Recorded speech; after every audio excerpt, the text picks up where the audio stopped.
My name's Jen. Everybody calls me Streaky, and I used to be Yates and currently Roberts. I actually just got married in February, so 2222.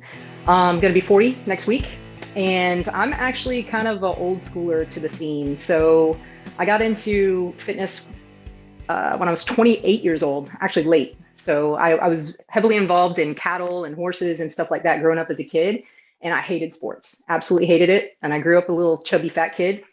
And then when I was 28, I got sick and tired of being sick and tired of being a chubby kid. So CrossFit had just came out at the time. So this was like going right into 2010. And I joined and I was hooked, man. I was also a smoker for 11 years. So the day I literally signed that contract was the day I quit smoking cigarettes and changed my life. And what really got me into it was at 28, I could hardly run 100 meters to a stop sign. And so at my first CrossFit class, they had us do wall balls, jump rope, which I didn't know how to do. I only knew how to do it backwards because everything I do in my life is backwards. And then we had to run 150 meters, and I was gassed after the first round. And that day I signed up and I was hooked. And from that point on, 6 months later, I believe it was, I lost 30 pounds and I got into competing in CrossFit and made it to a regional level. So that was pretty cool.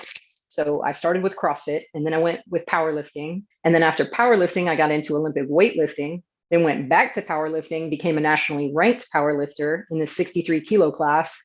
And then I got into bodybuilding. I was always like, I'm never doing that. It's too much stress on eating. And I also, fun fact, had a disordered eating, like bad habits for 10 years. So I was a bulimic.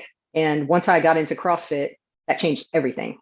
So I actually stopped getting sick all the time. And I've actually had to do, well, I've gotten the privilege to do a lot of different meetings and stuff like that to help women and men that have disordered eating. And then I got involved in a sport that has a lot of disordered eating. So that's been pretty interesting to be able to help people heal through bodybuilding as well, coming out of their shows and stuff. For the other sports, I feel like you can get away with a little bit more leeway. I mean, like if you eat like, pardon my French, an asshole, you're going to train and compete usually like one. But in CrossFit, I feel like there's a lot more like leniency whenever it comes to structured eating and things like that. I mean, our output's a little different. Now the industry's focused on aesthetics, but back in the day, it wasn't. It was like who could perform the fastest, who could be the best, who could move the heaviest weight the fastest. And that was something I found that I was really good at. Now, when you get into bodybuilding, it's if you don't show up how you're supposed to show up and you've checked off all the things that you needed to check off over the last 4 6 months, however long you've been dieting, it's going to show. And I'll get into that in a minute. Case in point, I did my first national show in bodybuilding and I placed dead ass last. I placed dead ass last in figure this past, 4 weeks ago, and dead ass last in women's physique. And I knew that going in, like with my legs the way that they were, they needed to be more conditioned. And that's what I was told, But like with CrossFit, I was in the top ranks because I was really good at moving things quickly. They didn't care about how big my legs were. They didn't care how shredded I was. They just needed me to move super fast, super heavy, super awesome. You know what I mean? And like just be in the top. So I was really good at doing those things. With bodybuilding, like there is no shortcuts. There's no way around it. I've tried it. It's not working. Like I've seen people do it. There is no reinventing the wheel. Like it's just a grind. Bodybuilding, it seems like it's much more of actually a lifestyle than it is a sport. Absolutely. The competition side is such a small percentage. You're on the stage for a few minutes. You have like a few shows you do per year.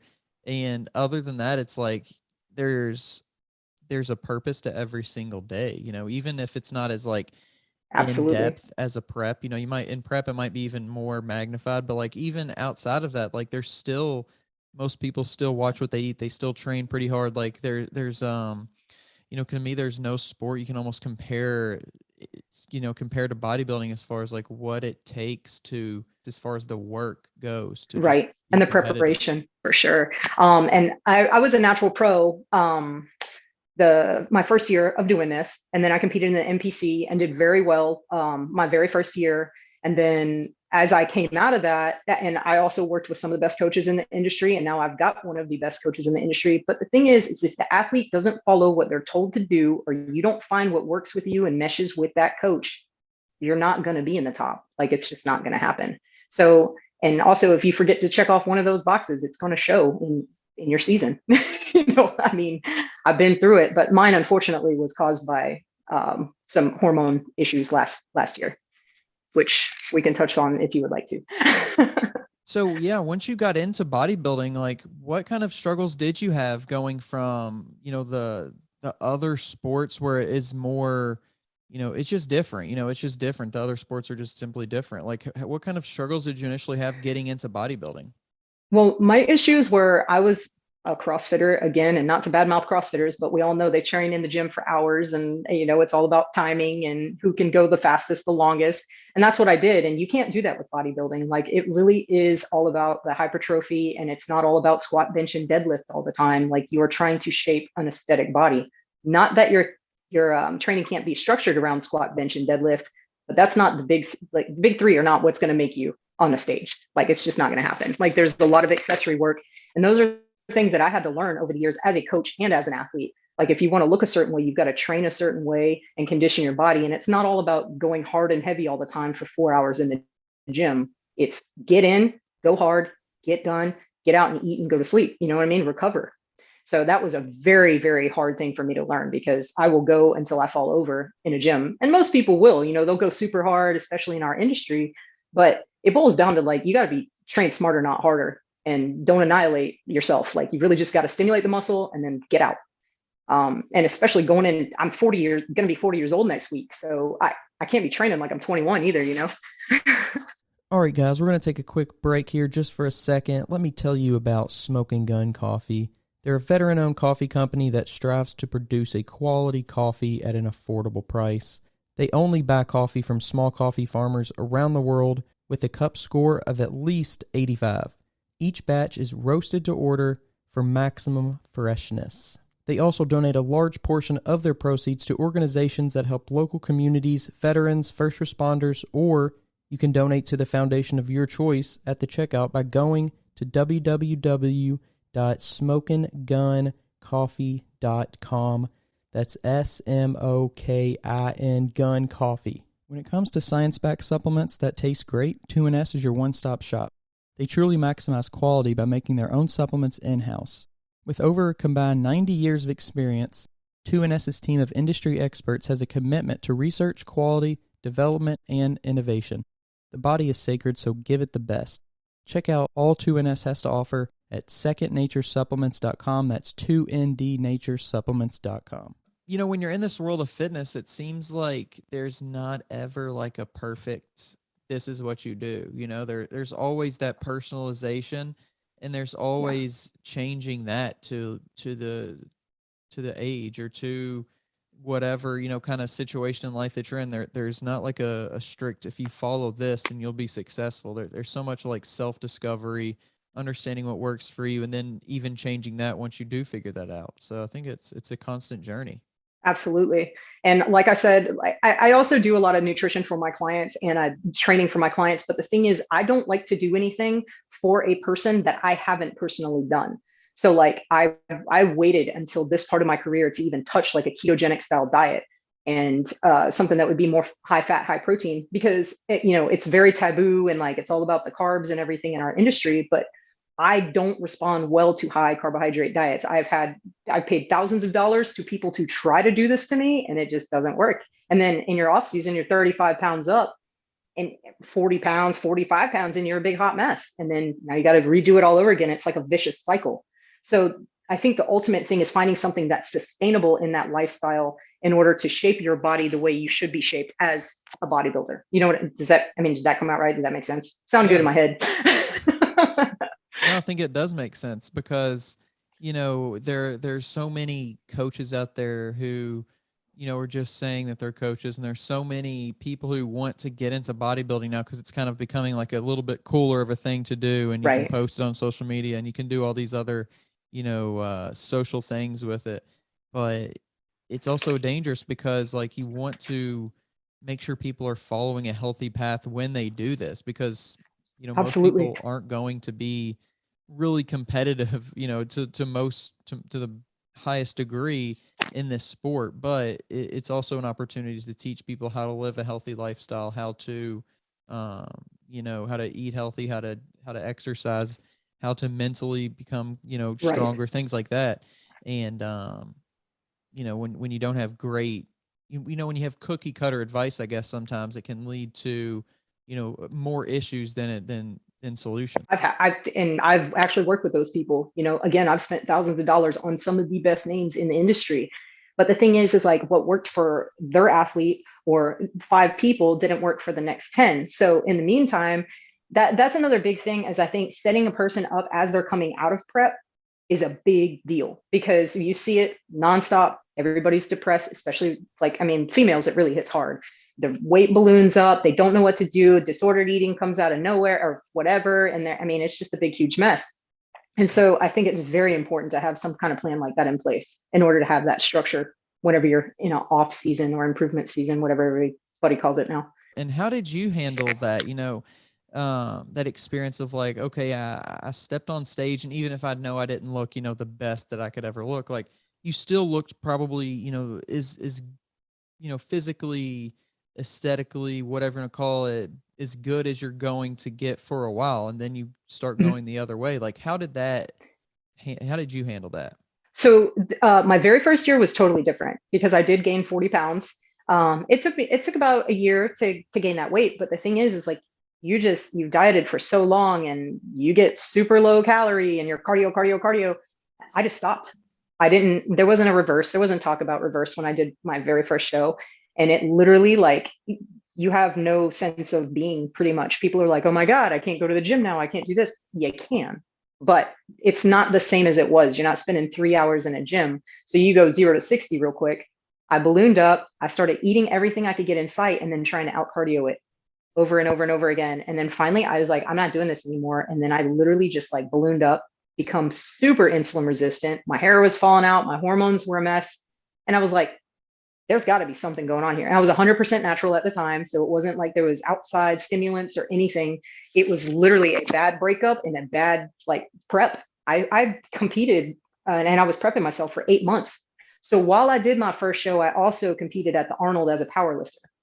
So I dieted down about 12 to 1500 calories and I maxed my lifts. So I was getting ready for show and took bronze at the Arnold. So that was kind of a big deal for me. But after that, literally was a shit show. So it took me about 3 years to fix myself. Met another coach, decided I wanted to do it again. This was 2 years ago. Was doing very well. He reversed me out. I was losing weight on high calories. Then I got diagnosed with cancer. so then I had stage 3 cervical cancer. So I went through treatments all last year, got pushed into menopause, gained that same 35 plus pounds back just based on hormones, not on food, and had to fix all that over this past year. And then once we fixed that, now I'm back in this lifestyle. And so I've done paleo, primal, low carb, high carb, you name it. And the thing that I find that works best for me is more of a ketovore approach. So it's basically a ketogenic diet with a little bit higher protein. And that has satiated me to where I haven't ballooned up. So my very first show that I did, in 3 days, I was up 15 pounds. This show, I competed 4 weeks ago at nationals, and I'm fluctuating 2 to 3 pounds on probably a little bit more than 1,000 calories, what I was in prep, in a surplus. So that's something that has helped me too. And mentally, like being satiated, and I'm sure every athlete can relate to this. Once you're satiated, you don't eat like a crazy person. Like you're not hiding in the closet eating, ding dongs, ho-hos, and dipping them in peanut butter and then hating yourself 5 minutes later. You know what I mean?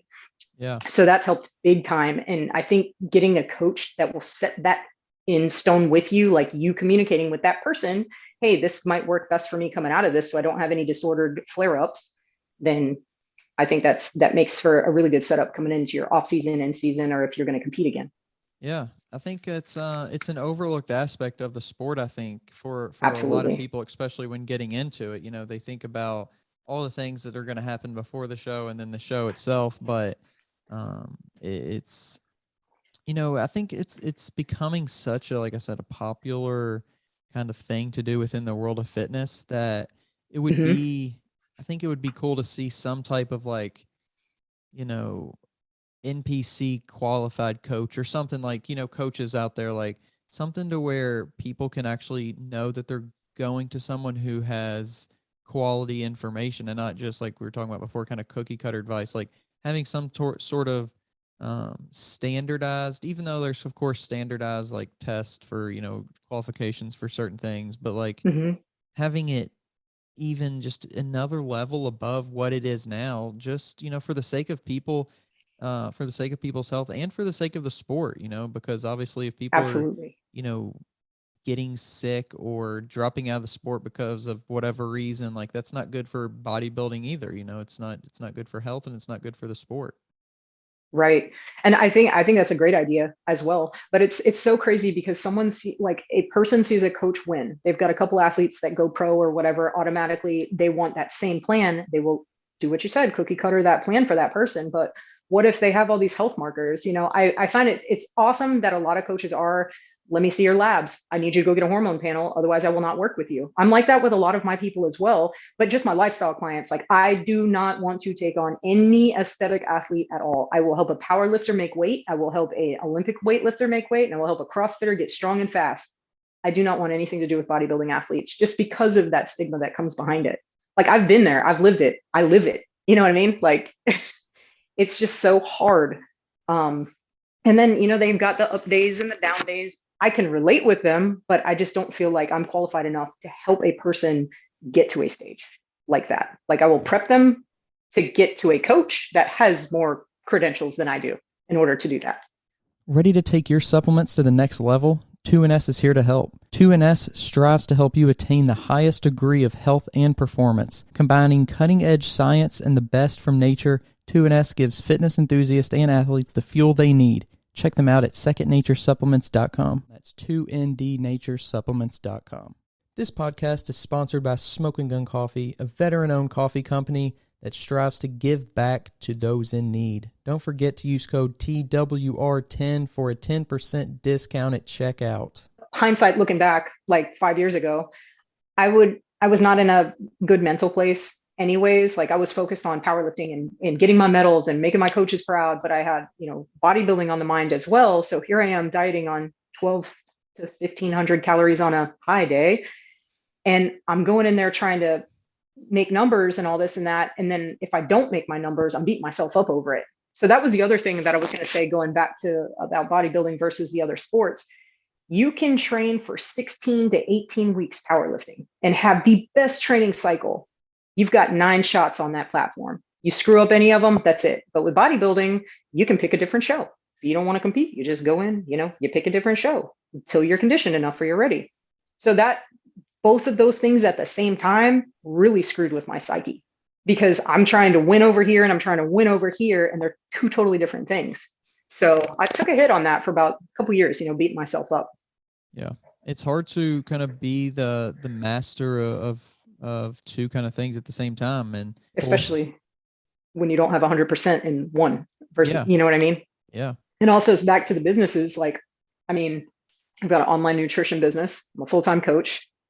I'm an athlete myself, so I got to train myself. We got a pressure washing business. I help my husband run a bread route. Like, to throw a prep in the middle of this, and all of those are physically demanding things. Like, it's not just like I sit behind a desk punching a bunch of keys in, which would be ideal, but that's not my personality. But it's hard. And then to do prep and then have everybody legit depending on you for everything. Yeah, it's hard. Coaching it really is coaching. It doesn't even really matter what it is, but especially I feel like bodybuilding, it's almost like it takes bodybuilding, which is already extreme when you're doing it yourself as an athlete. But now you have to it's almost not a guessing game, but there's a level of guessing, because at least kind of when you're the athlete, like, what you're thinking, in the moment, in that exact moment, like what you're feeling, how you're reacting to these certain things in that moment. As a coach, it's almost like you have to be smart enough to know what questions to ask. You have to be very, in tune with your athletes. You have to be on top of everything so much. So it really is like you're in there as much as they are, plus a little bit more.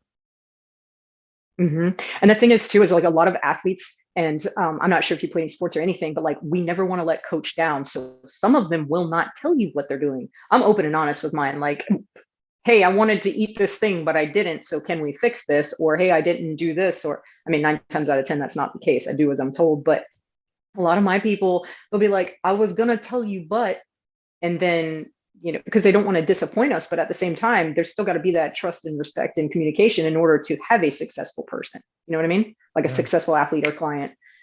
Yeah. I don't know. I'm pretty open. Yeah. That openness is it's a tricky kind of thing, because obviously we want to have our own journey. We want to have the capacity to feel like, hey, we achieved this too. I think that maybe where some of that comes from too is like, I want to have this coach and I want them to like be able to guide me, but I want to feel like I did this, and not just like, not that they were pushing me through the whole thing. So it's kind of this give and take of like being able to be coached, and also being willing to kind of put that responsibility also a little bit too, and certainly mostly on your shoulders as the athlete to get the work done. So it's a tricky balance. Absolutely. And the thing, like with most of my clients too, like I kind of like pick and choose who I want to help whenever it comes to nutrition and things like that, just as a lifestyle client, because if it's disordered eating, usually I'll hand it off to somebody that does have more of a psychiatric background or that can help with that kind of psychology. Even though I've experienced it, I might not give the right advice. But like with a lot of my athletes, like if they have that kind of like mentality, I won't really take them on as a client. I mean, just because I feel like somebody else could be more qualified, but I don't want to have to tell you every single thing you have to do. I would like you to do a little research too. I did, because maybe what I tell you is not right, and you should probably look that up too. Or I always give an explanation, because 9 times out of 10, they're always going to ask me, why are we doing this? And I'll say, here's why, and then send research, YouTube videos, or give my explanation. Like I had coaches that I paid money. They wouldn't tell me why. It's kind of like, shut up and listen to what I tell you to do. But I'm trying to learn too at the same time. So that's going back to what you said about putting it off on the athlete. Like I'm not a robot. You know what I mean? I like to learn stuff. You're not competing anymore, and you're not really caring about the aesthetics anymore and all that kind of stuff. You'd still like to be able to, understand what you need to buy at the grocery store to be healthy, and how to kind of move your body to stay active a little bit and all those kind of things. That's definitely some of the fundamentals that I like to teach, because I mean, I remember being that person that was overweight, that would walk aimlessly around the grocery store and not know, like, what am I supposed to eat? Like, you kind of want to go around the outside perimeter, but what does that mean? You need to kind of explain it to these people, So then when they understand the basic principles, that's whenever we kind of go a little bit deeper down the rabbit hole. But until they get that and their mental health is okay, like, I won't even suggest a prep or anything of the sort for anybody. Yeah. I think a lot of times, and actually it might have been this last episode that I released Monday, that was actually something they talked about a lot, was like prepping for a prep, because it's not just like this thing that you go into willy nilly. It's actually something that you should be ready for, and ready in so many different ways, really, but something that you should actually be, developing the skills for a prep, not just, like I said, diving into it, I guess. But absolutely. So, I mean, again, like my first time, here's the piece of paper. It was never updated for like 5 months. I did the same thing every single day, same thing every single day, same thing every single day, except for the carbs kept going away, which was whatever. And then what happens at the end? I didn't know what to expect. I just knew, do what your coach tells you to do. Now I will ask all of the questions. And I ask my people to ask me all of the questions. Like, you are paying me to do a service. These are not my goals. These are your goals. What can I do to better help you get to where you need to go? That's every day for all of my people. What is it like for you to step on that bodybuilding stage, especially, comparing it to kind of other fitness events that you have been in, to where bodybuilding, it's kind of, it's so different. I feel like, it's not like an event per se, whenever you're in CrossFit, like these are the things we're actually going to be physically doing, with the weights, powerlifting, same thing. Like bodybuilding, you're using a skill set, but it's much, much different. How was that experience for you? Okay. Quick backstory. So my very first show that I did, I'm deathly afraid of stage anything. A microphone, I will probably have a panic attack in front of you. Like, believe it, even though I'm very out going now, like very extrovert. I was never like this. So I had to do beauty pageants when I was a little kid, and I did terrible at them and got whooped for it bad, and scared the crap out of me to where I never wanted to do it again. Skipping ahead, this is probably like 5 or 6 years old. 33 years old, my whole life flashed before my eyes before I was going to step foot on that stage. And it all came back to me. And I was like, oh my God, I'm going to eat it. This is going to suck. This is whatever. I literally, in my heels, tripped over the wires out onto the stage, got my shit together like this, walked out and felt like I was supposed to be there. Did every single quarter turn like I was supposed to, all 4 of them. And, and then I was like, oh my God, I'm hooked. This is amazing. Same thing happened at this last show. It's almost like some of the biggest introverts that are so self-conscious with their bodies, which I was tormented my whole life about my fat legs, my fat back, your shoulders are too wide, tormented legit my whole entire life. That now there's a sport that actually promotes the way we look and promotes the shape and the muscles. And we're kind of like a culture of our own and not frowned upon. Like I spent almost 40 years getting made fun of.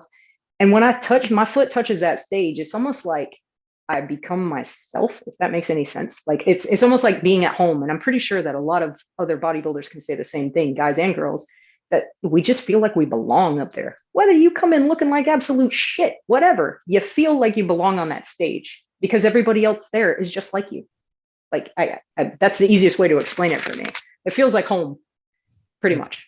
Yeah, it's super cool. Because the other thing is too, is like, case in point, I placed dead ass last. Should I have waited a little bit longer? Probably. But you know what? I wanted to do this before my 40th birthday. Could have got my legs peeled, maybe a couple more months, but I still wanted to get up there. Placing dead ass last, I still got respect of other people. Now, let me tell you something that does suck in the bodybuilding world is the fit shaming that we get. Like our society is so jacked that when I go in public places, I normally like to keep my arms covered. I mean, it's bad enough I got purple hair, right?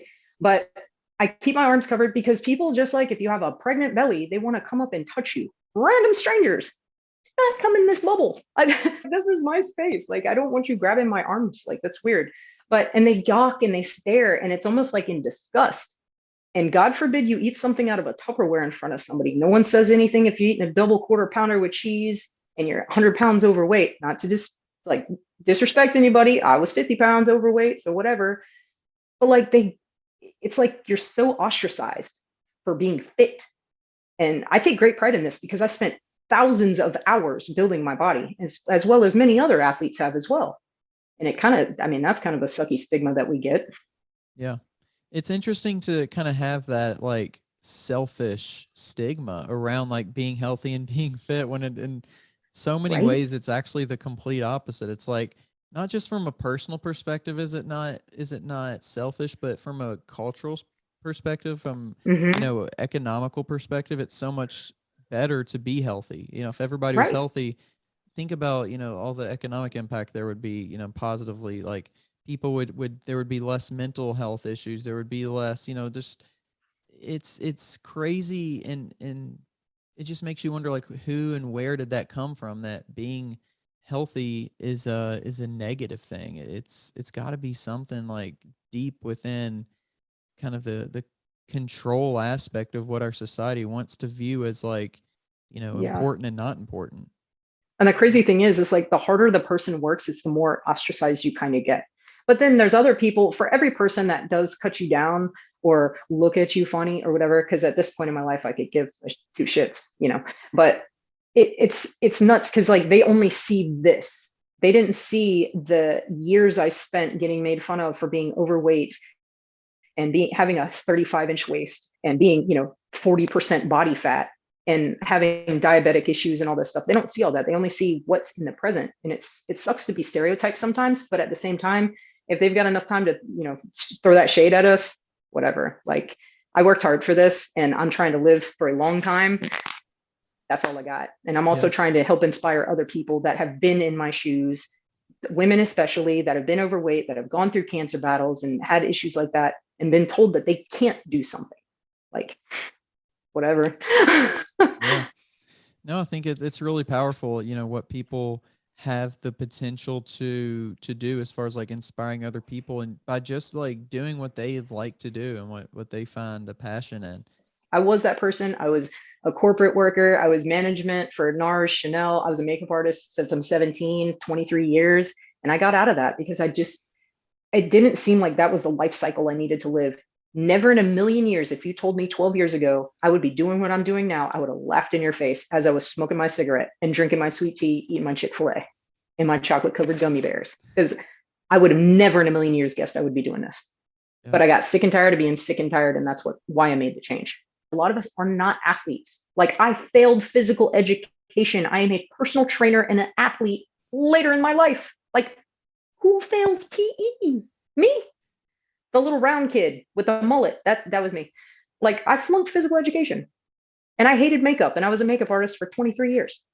Like, I mean, you never know, you just got to like literally just show up. And that was the other thing, going back to that, because a lot of people, whenever they start, they're like, oh my God, the road is so long, blah, blah, blah. Just keep showing up. Stay consistently consistent, not inconsistent. You fall off the wagon, you get your ass back up. We've all fallen off on it numerous times. I've been ran over by it a couple times and put in reverse, but I'm still here. Yeah. Just keep showing up.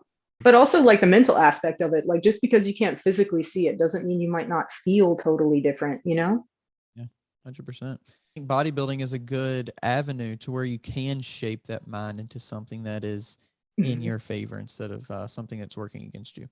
And it might teach you a little bit of structure, like, I've seen the most unstructured humans become super structured with just having somewhat of a schedule or somewhat of a routine. Maybe they don't do bodybuilding, but they show up at the gym, or they do, they do a meal prep, something that they would never in a million years think that they would do.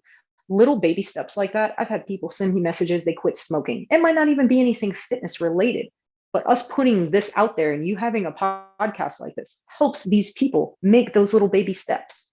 Like to go walk 5,000 steps a day or whatever it may be.